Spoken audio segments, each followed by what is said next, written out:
今日咧，我哋會以呢一個中長度嘅去 set 一個 half up 嘅髮型。一開始我哋先分區喺個耳仔對上頭殼頂呢個位置，我哋分咗一個半圓，去到我哋啱啱好黃金點嘅位置，咁我哋就可以用個夾做一個暫時嘅固定。正面睇嘅時候，我哋以眉骨對上呢個位置為一個分區，將佢變成好似6/4，先做咗個兩手加邊，加完第一次，再加第二次，再加第三次。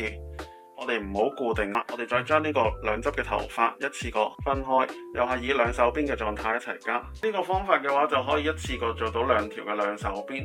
固定之前先進行咗拉絲，少量嘅拉嗰陣時候要注意個角度，上面嘅頭髮我哋要向上抽，下邊嘅頭髮我哋要向下。暫時固定喺中間呢個位置，先將佢分開做兩手，加咗第一次，再加第二次。頭髮都係一樣啦，先將剩餘嘅頭髮分開兩側嘅兩手，擰完之後我哋再加埋下邊。今次咧就以直頭髮狀態去做呢個鬢邊先嘅，一陣間我哋先再需要再幫佢捲頭髮，我哋就可以紮埋佢。為咗想收緊多一次，我哋必須要再轉多一下收緊個頭髮。先喺最前邊開始，我哋要幫佢削啲咁多，盡量以唔外露嘅形式去削。髮根亦都可以比較蓬鬆之餘，我哋做拉絲嘅時候亦都會比較鞏固。將表面嘅頭髮記住一定要梳翻滑、梳翻順。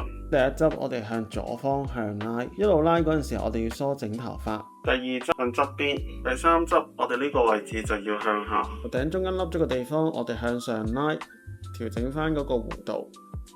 完成咗拉絲嘅步驟，我哋先再用 hairspray 去做固定。喺兩邊攞鐵頭髮將佢鎖死，打開放入去，拉嗰陣時候先左右拉，喺下邊向上。咁跟住啦，呢兩邊嘅位置再做多次啦，一樣反翻落去，再將佢向上推。推完之後記住一定要再向下拉翻底部嘅頭髮。首先以一個外彎，再以一個內彎嘅方式上下去做，由個髮尾位置開始向外彎，盡量用大嘅湯匙，因為大嘅湯匙相對嚟講會比較柔和啲。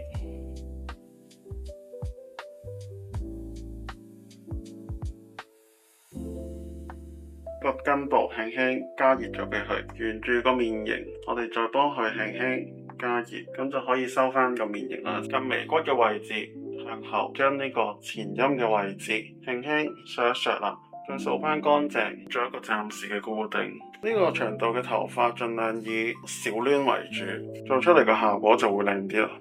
將我哋頭先捲起咗個頭髮，即係我哋所講嘅波峰凸起呢個地方拉起，形成咗一啲動感。另外我哋髮尾地方亦都需要做一些處理，我哋將佢左右對拉，咁我哋就可以成做一個效果，整體都會比較有一個動感。